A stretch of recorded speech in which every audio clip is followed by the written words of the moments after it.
apagar sus micrófonos porque a veces se cuelan sonidos que pueden distraer o conversaciones que a veces no todos queremos escuchar, como ha pasado antes, así que les recomiendo que verifiquen, no solamente apagar la cámara, sino que sobre todo el micrófono, por favor. ¿Ah? Sin extenderme más, voy a pasar a compartir la pantalla para que Matías dé su presentación de la foto. Así que te doy el pase, Matías, y yo desconecto mi micrófono ahora. Hola a todos, muy buenas noches. Yo también quiero, antes de comenzar, agradecer al equipo del DAF, a Filip, a Álvaro y Eduardo, que se entusiasmaron con la foto, así que también contento de mostrar este material que a nosotros como familia también nos interesa enseñar.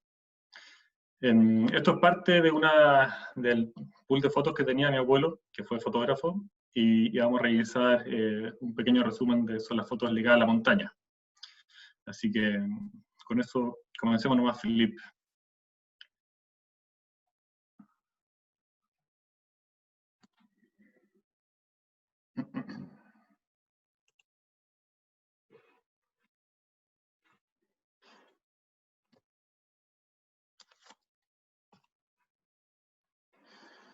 Entonces, Bernardo Francisco Timmermann, patrimonio fotográfico de un montañista alemán.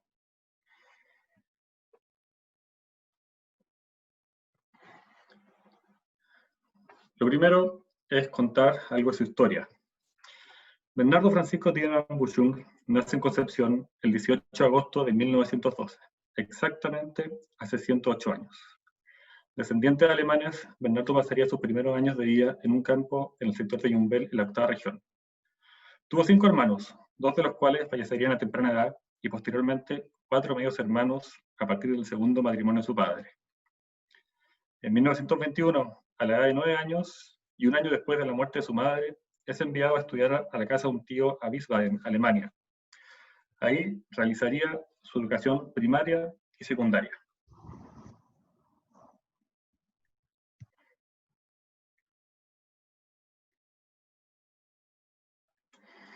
Estudio de fotografía. Al igual que su padre, hace el servicio militar en Berlín. Una vez concluido este periodo, estudia fotografía en München y posteriormente trabaja en diversos estudios fotográficos. En paralelo, se dedica a la fotografía, siendo su material publicado en varias revistas del ramo.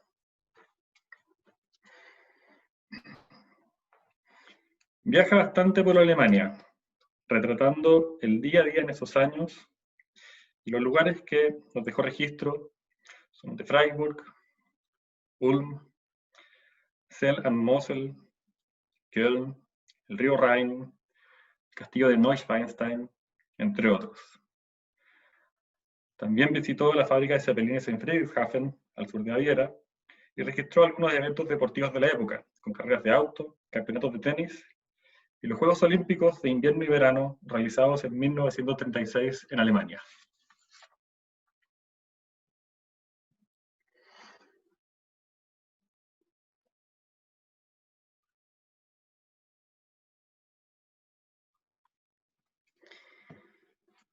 Ahora entender de dónde nace la pasión por la montaña.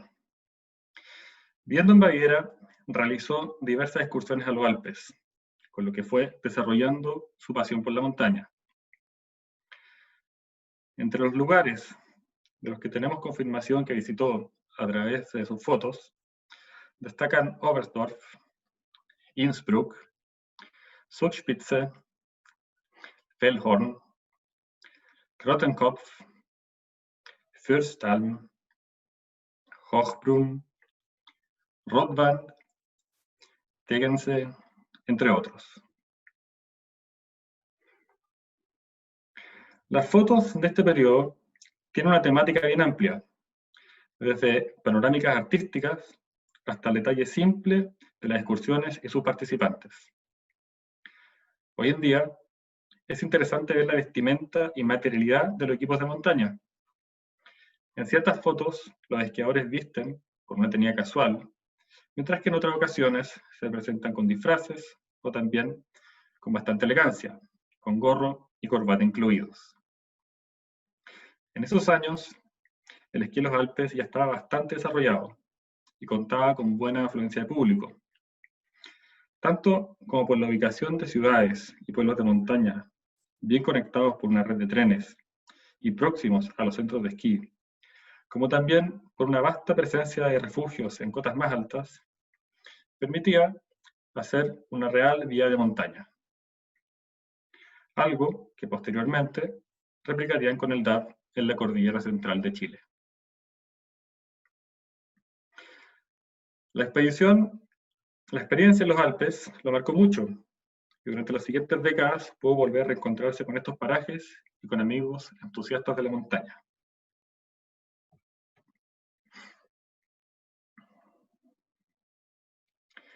El regreso a Chile. El año 36 regresa a Chile. A fines de ese año se embarca en el puerto de Cuxhaven, al norte de Alemania, tomando una ruta que lo llevaría vía Nueva York, pasando por el Canal de Panamá y regalando en los puertos de Callao y Antofagasta antes de llegar a Valparaíso.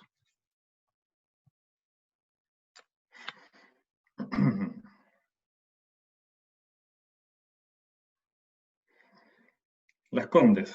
A su retorno de 24 años se instala en Santiago. Se construye la casa que se ve ahí en la intersección de la Isabel la Católica con Fitzroy, con una bonita vista al Cerro Manquehue. Inicialmente trabaja en el negocio familiar de importaciones y posteriormente volvería a su rubro, trabajando como técnico fotográfico con el cónsul alemán Reichmann.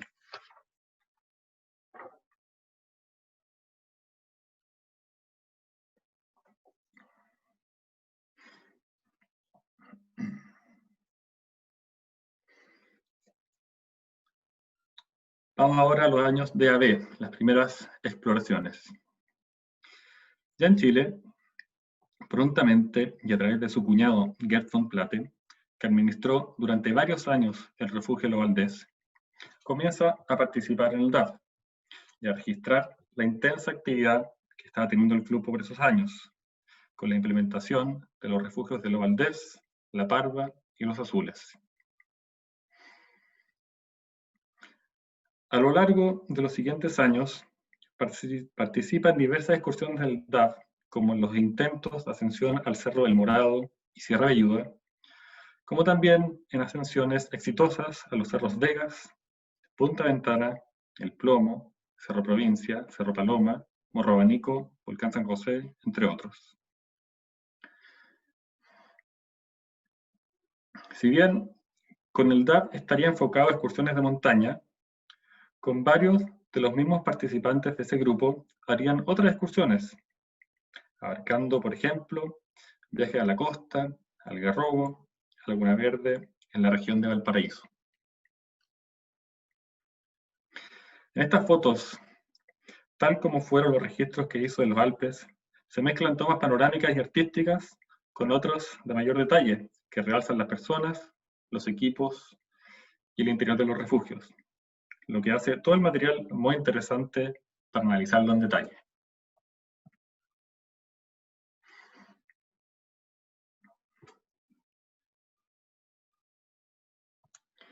Ascensión al Plomo. En 1938 hizo su ascensión al Cerro del Plomo junto a Rudi Keller y Rolf Böttger. Esta ascensión es muy interesante porque, además de dejar un detallado registro gráfico, también escribió su experiencia en la revista andina de ese mismo año. En este registro describen como a poco andar, a la altura del Colorado, una lluvia torrencial los sorprendió a ellos junto a su arriero Filomeno y sus 6 mulas, que los obligó a pasar la noche en Casapiedra, protegidos bajo una gran roca. El día siguiente amaneció despejado y continuaron su camino hasta Piedra Numerada, donde acamparon. Al amanecer se encontraron con bastante nieve caída, y las mulas se fueron a huelga, no quisieron seguir avanzando. Los montañistas cargaron sus mochilas y mandaron a Filomeno junto a las mulas de vuelta a Piedra Numerada. Avanzando por el Valle del Cepo, se levantó un fuerte viento, y al llegar a los pies del glaciar, este viento hacía levantar pequeños trozos afilados de hielo, de los cuales debían proteger su cara. En ese lugar buscarían refugio para sus carpas y pasarían la noche. Una gran tormenta los obliga a mantenerse despiertos casi toda esa noche.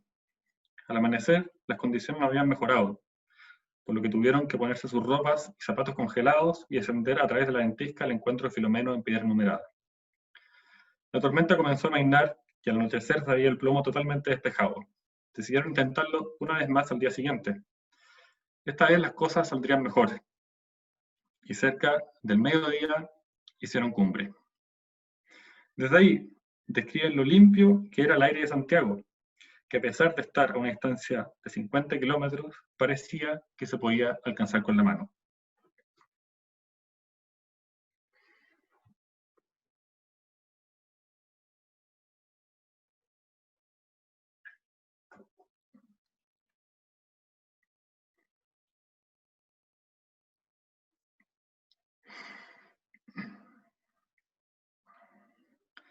Vamos ahora a revisar los refugios, los distritos que tenemos.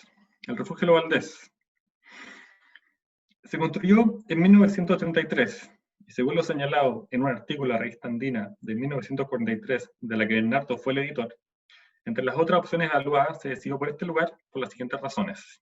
Primero, existencia de camino hasta el refugio mismo. Segundo, posibilidad de llegar en tren a la estación El Volcán y desde ahí a pie al refugio. Tercero, la protección de la ladera sur de la quebrada Morales permitiría una larga temporada invernal. Cuarto, ubicación en sector habitado durante todo el año. Quinto, cercaría los baños termales de Morales y Colina. Sexto, fácil acceso a agua a través del Estero Valdés. Y séptimo, atractivo también para la temporada de verano como punto de partida de excursiones a pie. En esa misma revista andina se hacen las descripciones de este refugio. Cito textual a la traducción hecha por Álvaro Vivanco del DAF. Abro comillas. El rey de los refugios del Club Alemán de Excursionismo de Santiago en sus 10 años de existencia. Realmente un orgullo. Tiene el papel principal para quienes practican deportes de montaña y esquí, así como también entre los visitantes que simplemente buscan recuperarse entre las magníficas montañas. Constantemente arreglado y mejorado gracias a los aportes no menores del club, así como donaciones de la comunidad alemana, acá se ofrece, bajo la dirección de un aplicado concesionario, un lugar de montaña con el verdadero espíritu alemán. Cierro comillas. Redondeando en el Cajón del Morado. Bueno, aquí se ven fotos de destinos que son fácilmente alcanzables desde el refugio Lo Valdés y que, como se señaló previamente, fue una de las razones por las que se decidió levantar el refugio en esa ubicación. En este mismo sector del Cajón del Morado, 36 años después de haber tomado estas fotos, se crearía el Monumento Nacional El Morado, un área silvestre de aproximadamente 3.000 hectáreas protegida y administrada por la CONAF. Según la descripción de la página Senderismo del Andes Handbook, este sector contiene uno de los valles más hermosos de los Andes centrales, el Valle de Morales, el cual es rodeado por las bellas montañas y glaciares y es la cuenca hidrográfica del Estero Morales, en cuyo cauce superior se encuentra la laguna del mismo nombre.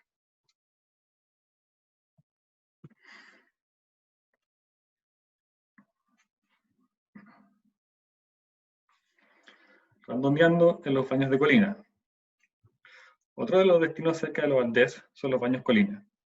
Ubicados en el corazón del Cajón del Maipo, a una altura de 3.500 metros sobre el nivel del mar, son 8 pozas naturales al aire libre dispuestas en forma de terraza.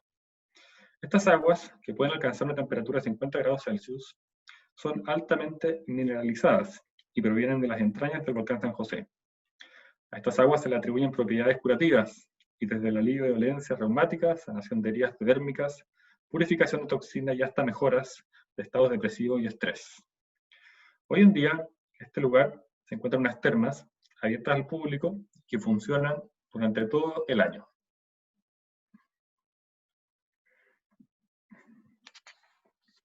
El refugio de la Parva.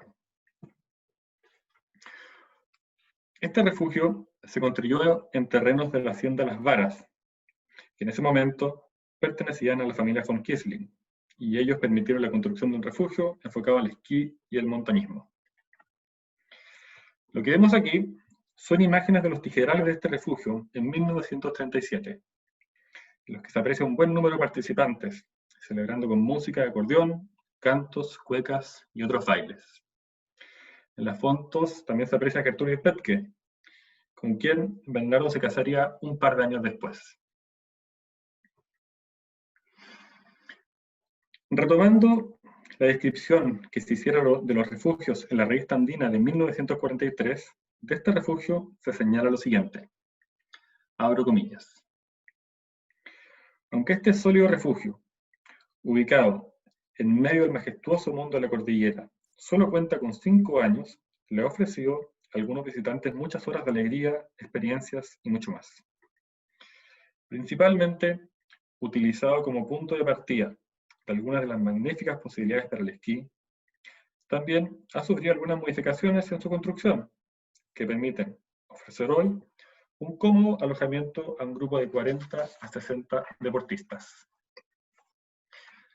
El próximo verano corresponde darle el último retoque a estas mejoras, y se espera que acá el espíritu de trabajo de los socios del DAB no deje nada que desear. También son recibidas con mucho agradecimiento las donaciones para hacer mejoras en el interior. Cierro comillas. Más de 30 años después de su construcción, la familia dueña de este terreno donaría buena parte de la hacienda a la Municipalidad de Las Condes, con el objetivo de destinar el lugar para desarrollo de turismo popular, forestación y otros fines de carácter público. En 1973, este valle de Hierba Loca fue declarado Santuario de la Naturaleza por el Consejo de Monumentos Nacionales y posteriormente entregado a la CONAF para su administración por 30 años. Hoy en día está en manos de la Municipalidad de Lo Barnechea. El refugio de los Azules. Este refugio está ubicado en la zona de Potrero Grande, detrás del Cerro San Ramón. Si bien más pequeño y de más difícil acceso comparado con los refugios previos, se hace referencia a él como el Dorado de los esquiadores, por su óptima ubicación y extensos parajes para practicar el esquí. Lamentablemente, su ubicación aislada le jugaría en contra, y ya en 1943, solo 5 años después de su fundación, habría sufrido más de 6 robos, de los que se lamenta la pérdida de los tapices de las paredes, el libro de visitantes y el saqueo general del refugio. Antuco y Sierra de Yuba. Otras excursiones de las que hay registro fueron las que se hicieron al volcán Antuco y la Sierra de Yuba, en la 8ª región. La primera excursión se muestra en estas fotos, en las que se ven compartiendo con un grupo de amigos, llegando a la laguna del Laja y dándose un refrescante baño. El intento de la Sierra de Yuba sería unos años después, en 1940. Hoy, buena parte de los caudales de agua que se ven en estas fotos se encuentran entubados para las centrales hidroeléctricas del Albanico, El Toro y Antuco, por lo que no son visibles y solo se reintegran al cauce natural un par de kilómetros abajo. Volviendo a la historia de Bernardo, en 1944 se casa con Gertrudis Bethke Bade, con quien tienen 5 hijos. En adelante, se radica en el campo familiar cerca de Yumbel, y ahí pasará el resto de su vida. En los siguientes años, se dedicaría a la administración de este campo y labores madereras en la zona. Deja de participar activamente en las excursiones y mantendría su pasión por la fotografía como un hobby. Años después, sería alcalde de la ciudad de Cabrero, en la 8ª región, lugar en el que hoy una plaza lleva su nombre. Bernardo fallece en Santiago en noviembre de 1986.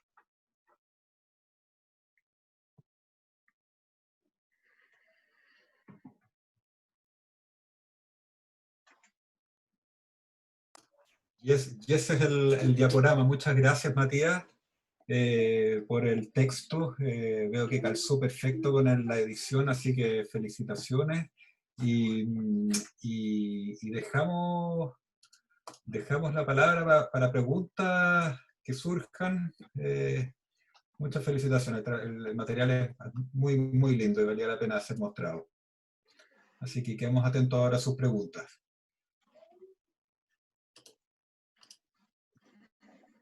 Aquí hay una pregunta que decía de quién hoy día El refugio, ¿de quién es el terreno? El refugio de la Parva hoy. El refugio, bueno, a ver, el refugio hoy día forma parte de los terrenos de Hierba Loca y está abandonado hace varios años. Hace años. Es un paseo que se hace desde Hierba Loca, en general se hace en verano, qué ¿No? sé yo. Sí, Y sí, Álvaro, te cedo la palabra si quieres. Tú que dos tienes más cosas, que información. el refugio está en terrenos que hoy pertenecen a la municipalidad y se supone que fue restaurado recién. No, nos iban a invitar a una, inauguración, a una reinauguración, pero todavía no es posible.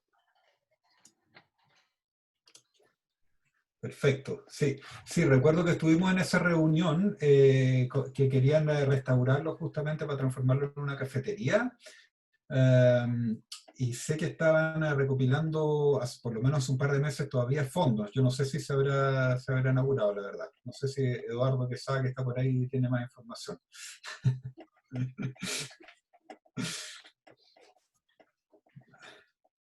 No sé si hay otras preguntas. Yo esa es la que recogí por acá.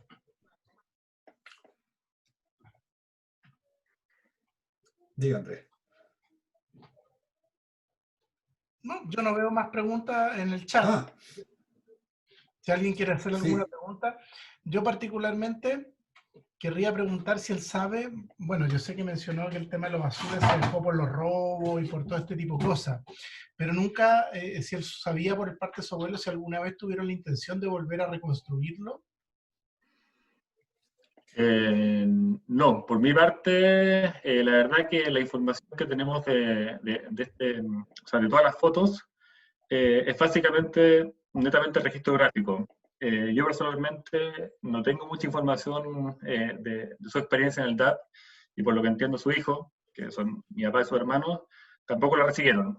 Al parecer, Bernardo es un hombre muy reservado y estos temas no lo transmitió con mayor detalle. Mira, hace un par de años, 2 o 3 años, entrevistamos a Heini, que es un prócer del DAP, y Heini fue el administrador del refugio Los Azules, yo diría que en los años, me atrevería a decir los años 50, 60, ahí Álvaro me puede corregir. Heine nos contó en extenso sobre la difícil administración que era el refugio Los Azules, porque la verdad que era saqueado todos los años, y lo reconstruían y lo saqueaban, lo reconstruían y lo saqueaban, y al final ya cada vez iba menos gente. En fondo, a ver, el acceso al refugio Los Azules a través del Manzano no es tan rápido, no es tan fácil. Eh, Incluso había otro refugio en la zona eh, Chacarillas, si es que no me equivoco, en los pies del Cerro del Durazno, en la misma zona. Y la verdad que ya por esa época acceder a Farellones y a Lagunillas, que había camino, era mucho más fácil. Entonces, ir a randonear en los años 60 y 70 prácticamente quedó en el olvido como práctica, lo que finalmente sepultó ese tipo de refugio, lamentablemente. Hay un asunto interesante que, que en el año 60 entre el año 65 y 67 hubo un proyecto llevado por la oficina de los arquitectos Fernández Wood, que era hacer un teleférico que partía del Macul, que llegaba hasta la cima del Ramón, donde había una estación de esquí, en fondo tenía tres paradas, y este pasaba por el Ramón y llegaba al refugio Los Azules después. Lo consideraba en parte su trazado. Yo me atrevería a decir, ahí los eruditos me pueden corregir, pero creo que debe haber sido la última aparición del refugio de Los Azules como lugar. Hoy día Los Azules ya solo es una pirca de piedra, digamos, ya no queda ni siquiera, creo que queda un árbol que plantaron. Eh, y otra cosa interesante de ese refugio, como los otros que habían, incluso, era que tanto el refugio de La Parva como Los Azules y Chacarilla, a diferencia del refugio Los Valdés, se hicieron en terrenos, me atrevería a ser fiscales o cedidos, digamos, pero en fondo no había propiedad. Y ese tema, obviamente, a ver, puede haber sido fácil a comienzos del siglo XX, pero hoy día ir a construir un refugio en un terreno ajeno, yo lo veo muy, muy, muy difícil, sobre todo la gestión y permisos y qué sé yo. Así que eso puede haber sido también otro motivo de eso. Pero es muy interesante porque en el fondo hubo en algún momento una visión de llevar lo que ocurre en los Alpes, que es en el fondo esta red de refugios de montaña. Hoy día en los Alpes hay más de 2000 refugios que tú puedes recorrer a través de alta montaña, y esos refugios son administrados y son, bueno, es Europa, digamos, pero tú puedes ir de Suiza, Francia, Italia, Alemania, qué sé yo, y esa visión se trató de traer a Chile. Lamentablemente no pudo prosperar. Yo tengo una consulta. Yo una vez pasé por los restos del refugio de los Azules, bastante impresionante. Como dices tú, Filip, queda solamente un árbol en medio de una demarcación rectangular, digamos. Es bastante impresionante. La pregunta es la siguiente: ¿cuánto se demoraban cuando hacían esas expediciones de randonnée, que entiendo que iban familias completas, digamos? ¿Cuánto se demoraban en llegar al refugio de los Azules? ¿Y por cuánto tiempo se quedaban, digamos, para justificar esa sanción? Es una buena pregunta. Obviamente yo no estaba, pero de los textos que hay en la Andina, hay uno creo que es la entrevista a Krückel, me parece que habla del tema, y ellos hablaban siempre de salidas de fin de semana. Ahora, todas estas salidas eran con mula, la mayoría. La mayoría eran, bueno, ahí se veía el auto, ¿no es cierto? Esos autos que partían de la Plaza Pedro Valdivia, que es bien impresionante, estas especies de burritas antiguas cargadas de esquí, pero llegaban hasta cierto punto y de ahí subían con mulas. Entonces, me da la impresión de que el acceso era algo más rápido o fácil que llegar randoneando propiamente tal. Bueno, eso es la información que está disponible. Si me permiten, el año 1996, perdón, el 66, yo era alumno de la Deutsche Schule de Quilpué, teníamos la banda Gruppe Copihue del DAF Valparaíso, y a cargo de Kurt Clausen tuve la suerte de subir a los Azules un invierno por el Manzano. Éramos un grupo de unas 20 personas. Demoramos, yo creo que, si mal no recuerdo, entre 6 y 8 horas en llegar arriba, la mitad a mula y la otra mitad a los hombros. Pasamos una semana completa con nieve, fue espectacular, realmente uno de los recuerdos maravillosos que tengo de mis salidas y excursiones a la alta montaña. Lamentablemente después unos 10 años después traté de ir, pero ya nos habían informado que no se podía usar el refugio por las razones anteriormente expuestas. Hola. Hola. ¿Me escuchan? Sí. Oye, yo viendo estas fotos y viendo toda la historia del DAP, y viendo la historia de lo que cuesta construir, lo que ha costado construir, todo lo que se ha construido, todo este patrimonio que tiene el DAP, toda esta historia, Matías, te felicito. Un precioso diaporama, unas fotos excelentes además. Yo creo que cuando en un tiempo más deberíamos postular a Monumentos Nacional el refugio del alemán de los Valdés. Encuentro que es una arquitectura que es testigo de algo súper importante que es el montañismo en Chile, y es un lugar que yo creo que hay que postularlo a Monumento Nacional. Muy de acuerdo. Muy de acuerdo, y creo que era la idea de la promotora, de esta arquitecto que nos juntamos esa vez. No sé si te acuerdas, Eduardo, que había un proyecto que primero era la recuperación, y estaba, claro, y que estaba en relación con un poco la campaña que está en la Municipalidad de Lo Barnechea de transformarse en como una montaña. Perdón, estaba yo más refiriéndome a Lo Valdés, al de Lo Valdés. Perfecto. Más claro. que el de... Más, de o la sea, Parva. claro, es mucho más... arquitectónicamente es mucho más interesante el de los Valdés, o sea, como arquitectura, como todo eso. Sí. Sí, a mí personalmente me impresiona, bueno, el refugio está prácticamente igual, por dentro y por afuera, pero es súper lindo, creo yo, ver cómo el refugio era, la zona era pelada y ahora está dentro de un bosque, y ver esas diferencias. Y de alguna manera que se repitan las mismas, bueno, hoy día el randonee ya está súper de moda de nuevo, entonces como ver que en, qué sé yo, en 80 años como que hay una vuelta, creo que eso merece justamente ese reconocimiento que tú dices, así que personalmente súper de acuerdo.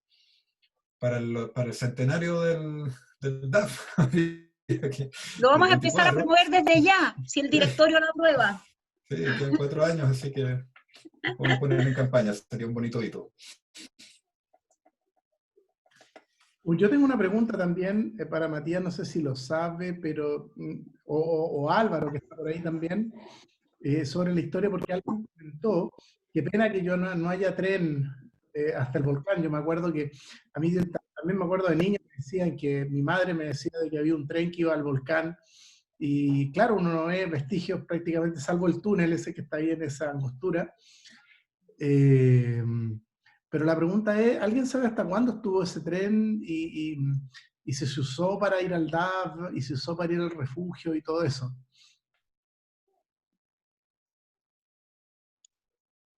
Ahí yo desconozco. No sé si Eduardo, tú tienes información. Sí, efectivamente se usó durante muchos años. Toda la gente llegaba hasta el volcán y ahí lo estaban esperando las mulas.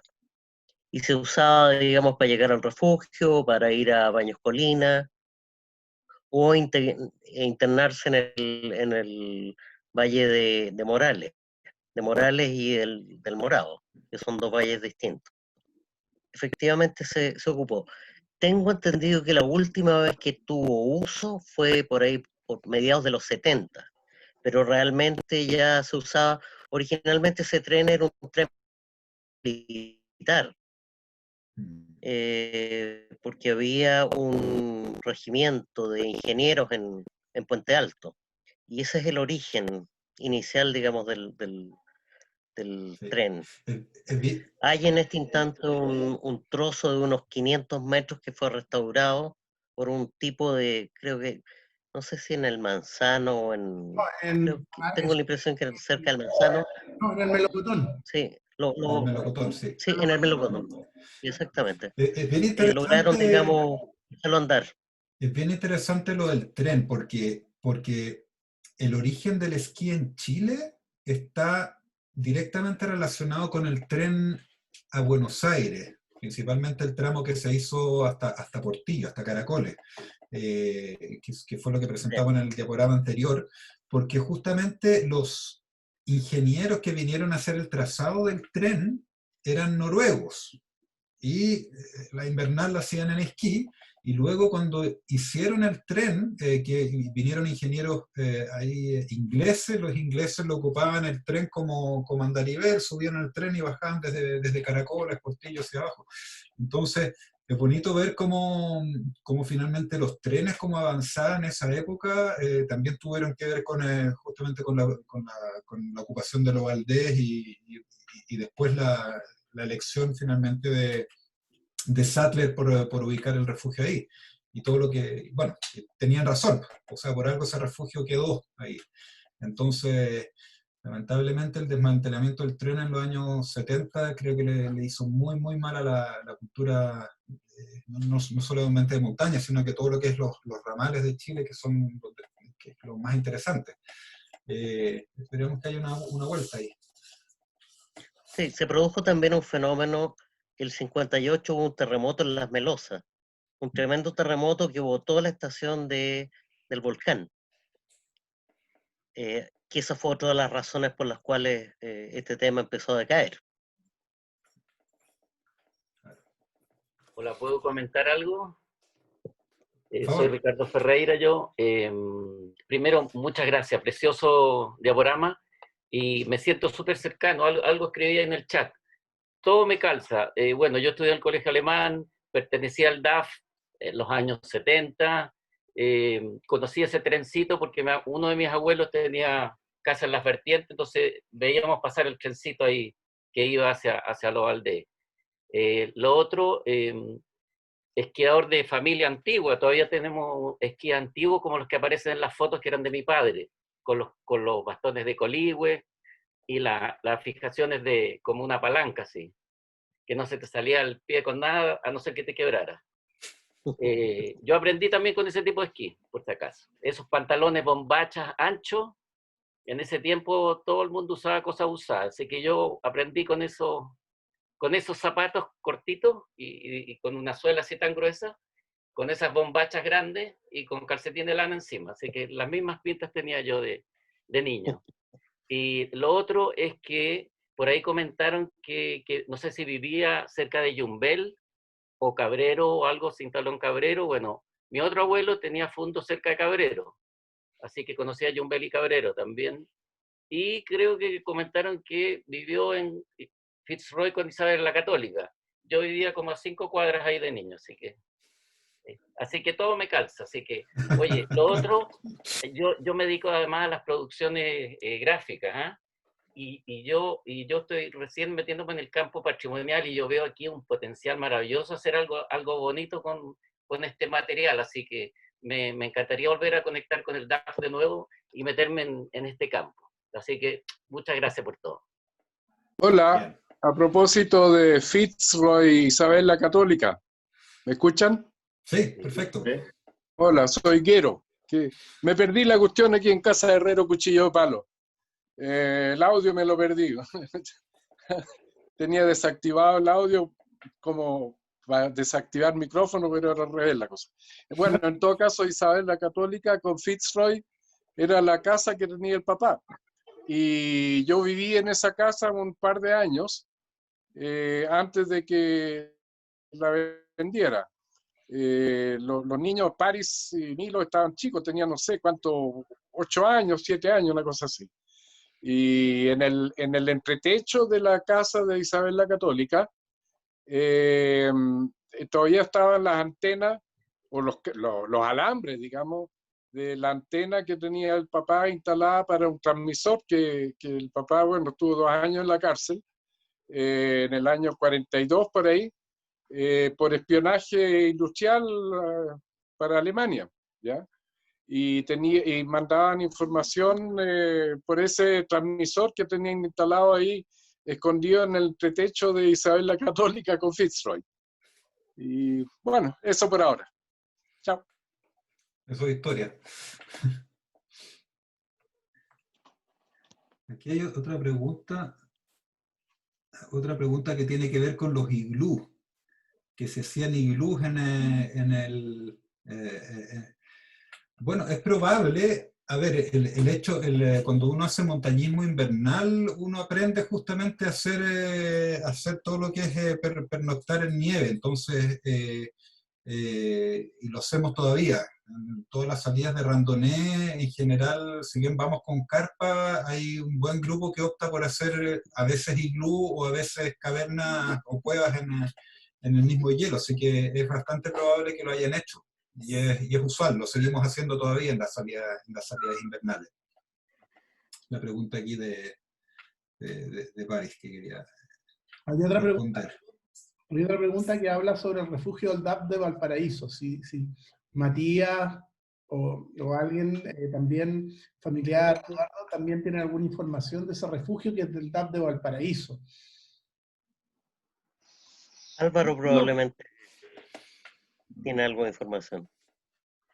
Nada por acá. Ese refugio... Es posterior, creo. Sí, antiguamente era el alojamiento de los trabajadores de la mina antiguo, que no sé de qué manera llegó por una donación, llegó al DAF Valparaíso, y de ahí lo restauraron y lo transformaron para dejarlo como refugio de montaña. Pero no es tan antiguo. No.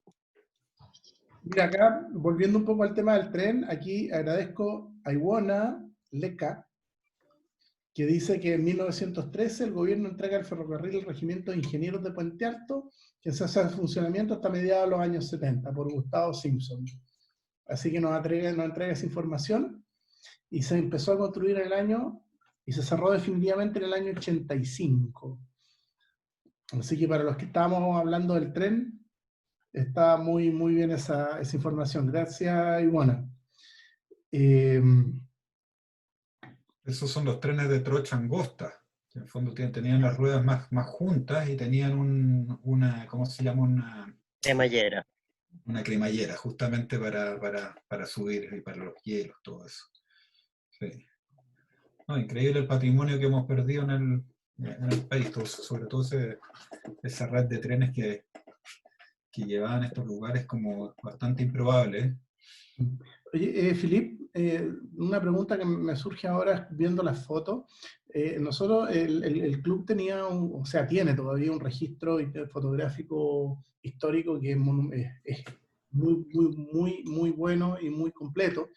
Se donó a la Biblioteca Nacional, pero entiendo que obviamente el club se queda con algo, digamos, en el sentido de que se queda con el acceso, se queda con la digitalización que se iba a hacer, algo así, me acuerdo que era la historia, si la puedes recordar primero.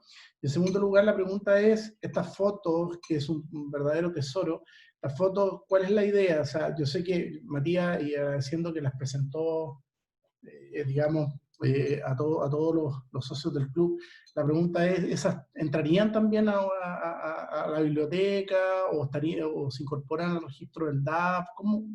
No sé si a lo mejor estoy haciendo una pregunta un poco impertinente, pero No, está justa. Yo creo que Eduardo puede contar bien de las fotos que está más arriba sobre la donación y qué es lo que ocurrió. Sí, bueno, las fotos originales, las que estaban fundamentalmente en la biblioteca del DAF durante decenas de años, fundamentalmente se clasificaron y con esa información fueron donadas. El club mantiene, digamos, los derechos de utilización de la foto. Nos entregaron además copias en alta resolución, digamos en altísima resolución, que sirven para cualquier tipo de publicación. Ahora, respecto a estas otras fotos, claramente es un tema de una decisión familiar. Nosotros lo conversamos con Matías. La idea es ir trabajando las fotos, irlas fechando, por un lado, e identificando el máximo, digamos, de datos sobre cada una de ellas, para poder incorporarla efectivamente a esta misma donación si efectivamente la familia está de acuerdo. Tomamos contacto de todas maneras con el museo y la curadora fotográfica del museo, que es Carla Franceschini, quien obviamente le interesa mantener la integridad del tema, que es importante, y en la cual, digamos, estas fotos pasarían a ser de las principales. Yo creo que en este caso hay mucha información muy interesante, hay negativos, hay placas de vidrio, y algunas de ellas se repiten, de hecho. Yo vi algunas repetidas con las fotos originales, hay 3 o 4, pero son fantásticas, y se nota que fueron tomadas por un fotógrafo mucho más profesional que los otros, que simplemente ponían la cámara, nomás apretaban el botón y chao. Acá se nota que hay trabajo, que hay estudio. Sí, por mi lado, claro, nosotros lo hemos comentado con Felipe. Eduardo nos puso en contacto, me pusieron en contacto con la gente del museo, y ahora estamos viendo en qué consiste como una eventual donación, pero la idea es que, bueno, estas fotos llevan prácticamente guardadas 80 años, y yo creo que ya es más suficiente. Sería bueno dejarla en un lugar seguro, disponible, de acceso público, y nosotros, Holdad, manteniendo los derechos de la imagen sobre eso, pero que estén disponibles para eventualmente ser libros o tener una mayor exposición que está guardada en un mueble. O sea, yo creo que todos los que estamos aquí es porque nos interesa ese tema, ya sea por el tema familiar o el tema montaña, pero de que tienen valor, tienen mucho valor, así que hay que resguardarlas. Así es. Matías, una pregunta aquí, no, aparezco como Max Homan, pero soy Claudio Homan, como tú te das cuenta. ¿Tienen antecedentes técnicos de cómo don Bernardo tomaba estas fotos, cómo las desarrollaba, cómo las guardaba, las registraba? ¿O hay poca información de eso? Porque es un caudal de imágenes enorme, y algunas son de muy buena captura y resolución. Me intriga cómo se manejaba. ¿Tenía algún apoyo de otras personas? Oye, Bueno, perdón. Mira, soy Quero. Como vivía en Isabel la Católica, el papá vivió antes ahí, obviamente, en el año, bueno, 40, 42, una cosa así, el 45, en ese orden. Y en el subterráneo de la casa de Isabel la Católica tenía instalado el laboratorio y tenía unas tinajas hechas de cemento para el desarrollo de la foto. Y bueno, material como cajas con, digamos, esas cajitas metálicas para meter rollos, plástico antiguo de baquelita para girar los rollos, pero la parte técnica, digamos, del tipo máquina, apertura, bueno, la máquina siempre era una Leitz de ese tiempo, no sé más, pero el trabajo lo hacía digamos, en su momento en el subterráneo de Isabel la Católica. Mira. Respecto a la máquina, nosotros tenemos, bueno, hay fotos en que él sale fotografiado, entonces se alcanza a percibir la máquina. Como dice Quero, siempre trabajó con Leica, que era la marca que trabajaba. Y dentro del material que tenemos, o que tengo yo, hay placas donde aparecen específicamente ciertos equipos de fotografía muy técnicos. O sea, se notan que fueron ciertas como impresiones, por decirlo así, que se trajo a Alemania, donde sale detallados elementos de fotografía, de equipos y de revelado. Pero como dice Quero, en la misma casa de Isabel la Católica él tenía su laboratorio, y aparte, como trabajaba como técnico fotográfico en el cónsul, probablemente tenía acceso a varios laboratorios más. Pero al final él está en control del revelado en general. Sí, porque llevar una máquina arriba del plomo o en la misma nieve tampoco puede haber sido... Pueden haber sido máquinas chicas, pero no eran las digitales de ahora. Ha sido todo un tema. ¿Sí? Las máquinas son claramente 35 milímetros, por lo menos gran parte de ellas. Yo te diría que hay varias fotos que son apaisadas. Pueden Entonces, ser 6x6 en ese formato. Las placas de vidrio ya era distinto, porque usaban una cámara que era un cajón. Hay una foto de Sebastian Krickel justamente parando y se ve la cámara, se ve el cajón con la cual tomaban que es bien impresionante, porque claramente iba arriba una mula. Esa cosa, andarla carreando más las placas, no por humano. Matías, te puedo hacer una pregunta.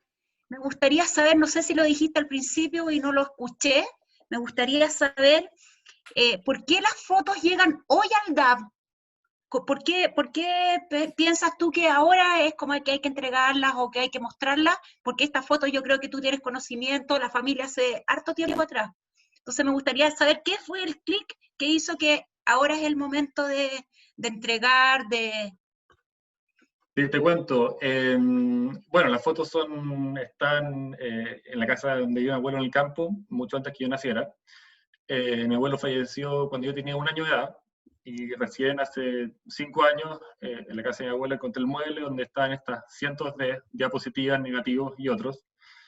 Y desde ahí que estamos haciendo un trabajo de digitalizar y organizar todo este material. Estas fotos, como dije previamente, es una pequeña sección que son las fotos de montaña, pero hay fotos más allá de subida en Alemania, subida en Chile, otro tipo de historia. Y en mayo, hace un par de meses, en la página de la Era Sur, hubo un reportaje que subió Philippe acerca del esquí de montaña. Y yo lo leí, y en esa foto hubieron varias fotos que me sonaron muy familiares.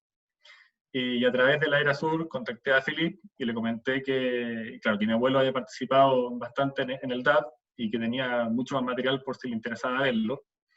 Y claro, ahí se lo compartí y de inmediato salió el interés de tratar de consolidarlo, de dejar todo en un solo lugar, y en eso creo que estamos bastante alineados. Así que se dio porque leí el artículo y justo ya está en el proceso de digitalización, donde ya tengo todo online, aparte del físico. Pero así se generó la instancia. Súper. Oye, en todo caso, Matías, te lo agradezco mucho. También me encanta esto del click, porque Philippe obviamente tiene ahí un amor particular por el randonné, es muy, muy conocido, y también con esta conexión con la historia, que es una cosa también muy especial y que le da un sentido de mayor profundidad y de darte un enfoque totalmente distinto, quizá al que tú puedes encontrar en otro lugar. ¿Ya? Y aquí con Philippe, digamos, de alguna manera lo encuentras. Y luego linkearlo a los diaporamas también, porque de alguna manera uno de los diaporamas que hizo Philippe fue precisamente sobre el tema de randonné, historia del randonné en el DAF. Entonces, todo de alguna manera va calzando. Entonces, me alegra mucho escuchar de que hay un clic que surge de una cosa espontánea y que queremos difundir la historia del club, y también por todos los logros y todas las historias que se hicieron en el pasado. Entonces, que las fotografías que tú has trabajado, porque me imagino que detrás hay un trabajo bastante grande en clasificar, seleccionar, tratar de achuntarle a dónde estaba cada foto, es un trabajo, no es menor. Pucha, yo creo que de alguna manera va a tener buenos frutos, como tú dices. Entonces, en ese sentido, pucha, te lo agradezco mucho. Y pensando en eso, precisamente estaba leyendo un comentario de Bea Delgado, que estaba por ahí, en alguna parte del chat, comentaba hoy que distinto el glaciar como se ve hoy día con respecto al plomo. Y quizá ahí se podría hacer, aprovechando las fotos, se podría hacer alguna especie de salida, de tratar de emular las fotos antes y salidas después, para poder ver los glaciares cómo están y tal, porque son fotos, al menos para el club, son fotos inéditas. Entonces, puede ser una figura bien interesante y un desafío aún más entretenido. Bueno, para complementar lo que dice Andrés, bueno, uno va uniendo puntos, ¿no? Y yo creo que una de las cosas buenas de la pandemia, a través de los diaporamas y todo eso, ha sido esta unión de historia. Creo que es muy importante destacar también lo que está haciendo nuestro presidente Álvaro con la traducción de los relatos de la revista andina, porque la revista andina, que es en fondo el patrimonio oral o escrito del club, fue escrito en alemán hasta los años 40 y algo, ¿no es cierto? Donde la actividad de los montañistas del club fue muy relevante, pero el hecho de que este texto sea en alemán finalmente hacía que quedaran en las revistas del club. Entonces el hecho de que ahora se estén traduciendo estos textos y aparezcan las fotos y se publiquen, qué sé yo, en los diferentes medios, tiene un valor enorme, creo, para consolidar una historia, me parece, no bien contada del deporte chileno alemán, ¿no es cierto? Nosotros en Chile hemos tenido, bueno, grandes exponentes o grandes logros deportivos que nadie sabe, digamos, en la opinión pública, que son desconocidos. Y por otro lado, lo que decía Andrés de la vista de los glaciares, justamente hace un par de días, porque al haber publicado las fotos para promocionar este diaporama en las redes sociales, se publicó la foto de la panorámica de los glaciares Olivares desde el plomo.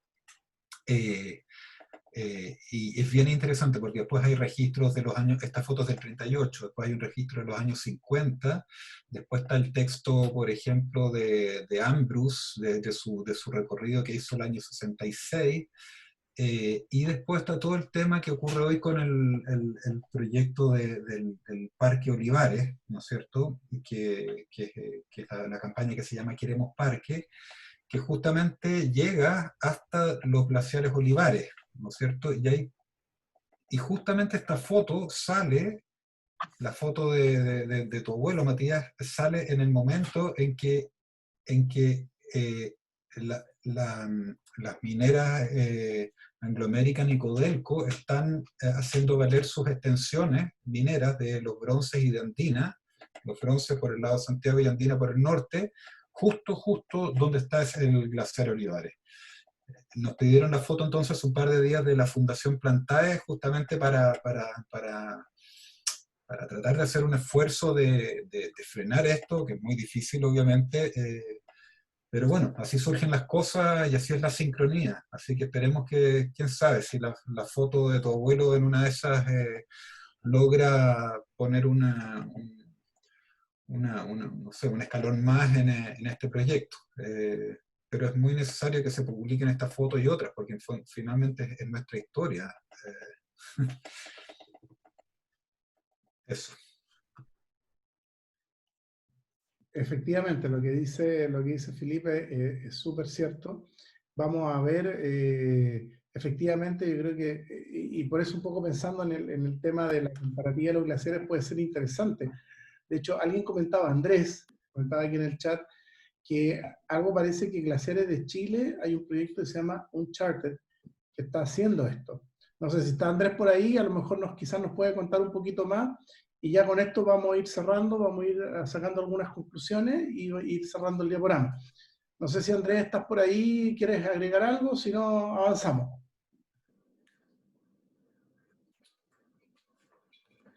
Oye, mientras tanto que llega Andrés, ¿me escuchan o no? Quería comentarles algo también.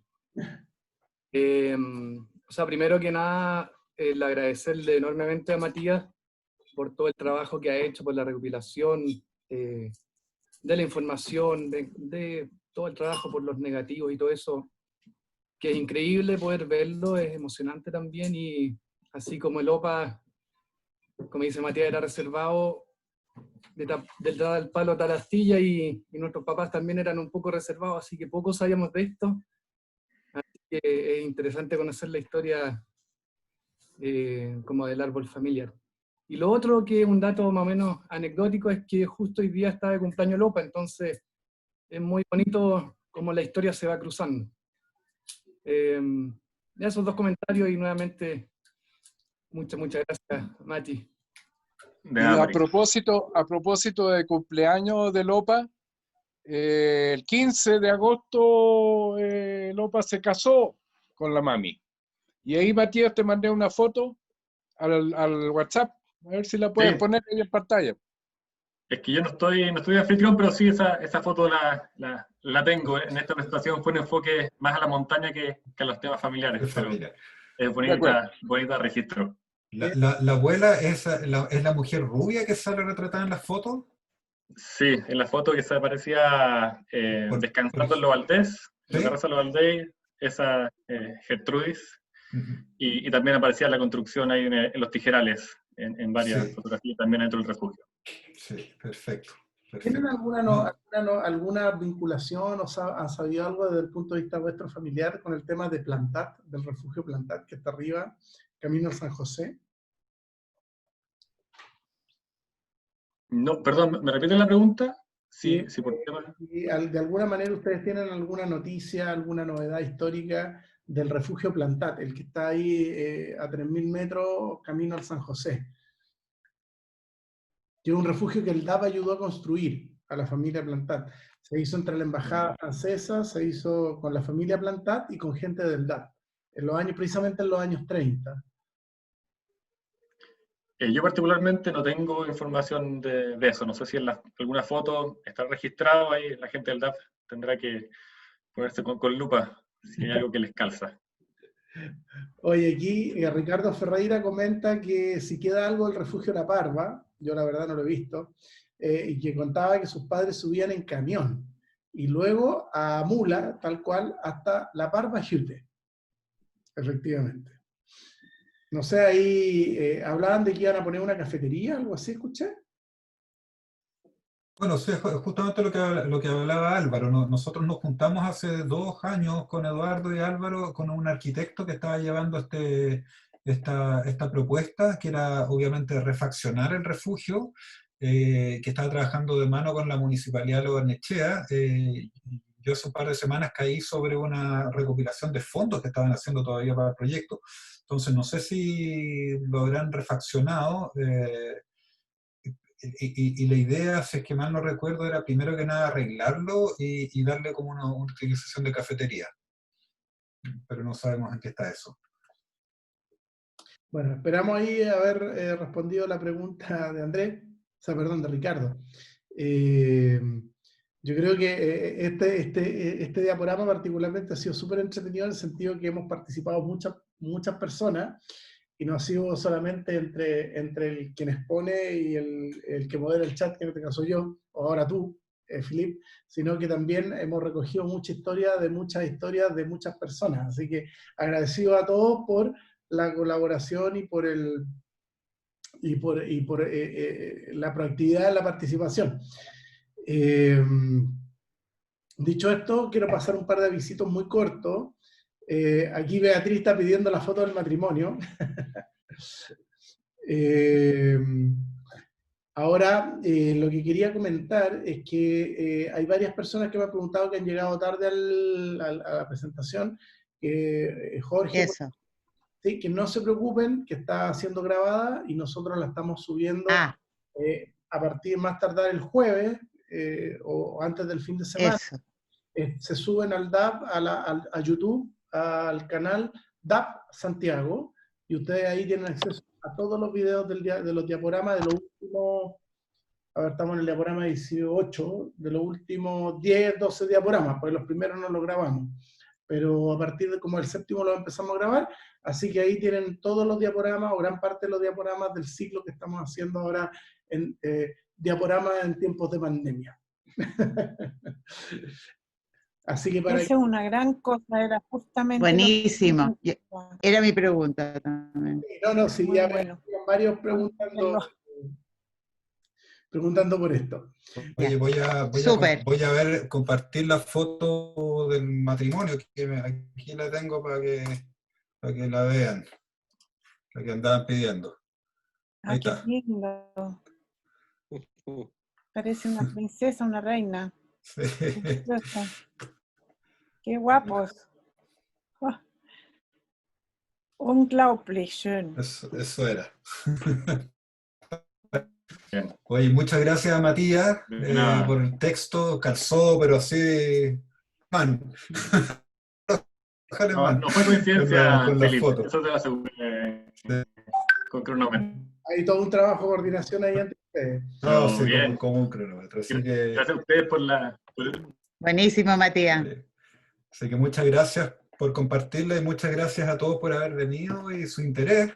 Bueno, muy bueno. Entonces, yo también doy las gracias. Así que eso, pues nos estaremos viendo en otro Muy programa. bueno, muy bueno. Felicitaciones, Gracias, Matías. Muchas gracias. Por conectarse, gracias por conectarse. Nos vemos. Gracias. Excelente trabajo, bravo. Chao. Gracias. Les recuerdo, para terminar, les recuerdo que la próxima semana... Adiós a todos, qué rico verlos a todos. Estimados, les recuerdo que la próxima semana vamos a tener el diaporama, por ahí veo a Paula conectada, para un trekking, que ya lo anuncié al principio, pero lo vuelvo a repetir siempre al final. Es una exploración en Tierra del Fuego, en la zona de las lagunas del Abismo, que además de dar todo el tema, obviamente, de trekking, técnico y tal, también tema histórico sobre la zona. Así que también ese va a ser un diaporama súper entretenido. Personalmente ya he visto algunas fotos que me mandó Paula, aquí la veo conectada, que realmente vale mucho la pena verlo, y la verdad estamos deseando disfrutarlo. Así que ya los dejo con el diaporama Tierra del Fuego, próxima semana, exploración Lagunas del Abismo. Y nada, y en la medida que tenga, probablemente tenemos el diaporama 20, así que lo estamos negociando todavía. Así que mientras tengamos novedades, les vamos a comentar. Así que realmente ha sido un placer para todos, para mí, para todos, haber estado compartido. Gracias, Matías, gracias, Filip. Y también de escuchar mucha historia y mucho diálogo con gente muy vinculada de alguna manera u otra al club. Así que me voy con el corazón contento. Así que nos vemos. ¿Alguien hizo la grabación de toda esta sesión? Sí, la grabación se va a subir. La vamos a subir a YouTube en el canal del DAF Santiago. Uno se mete a YouTube, digita DAF Santiago, se mete al canal, aparece inmediatamente y ahí están todos los diaporamas o gran parte de los diaporamas que hemos hecho en estos tiempos de pandemia.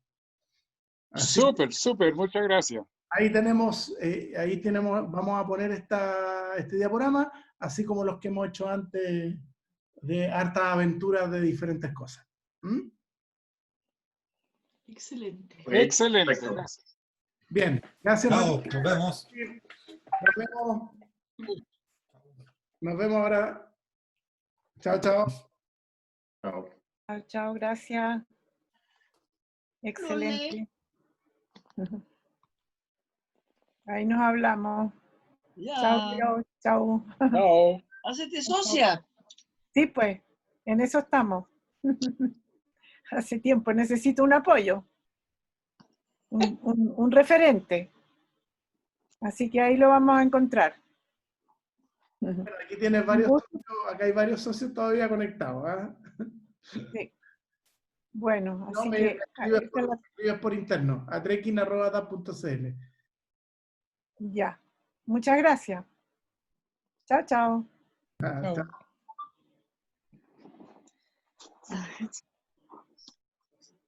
Recording.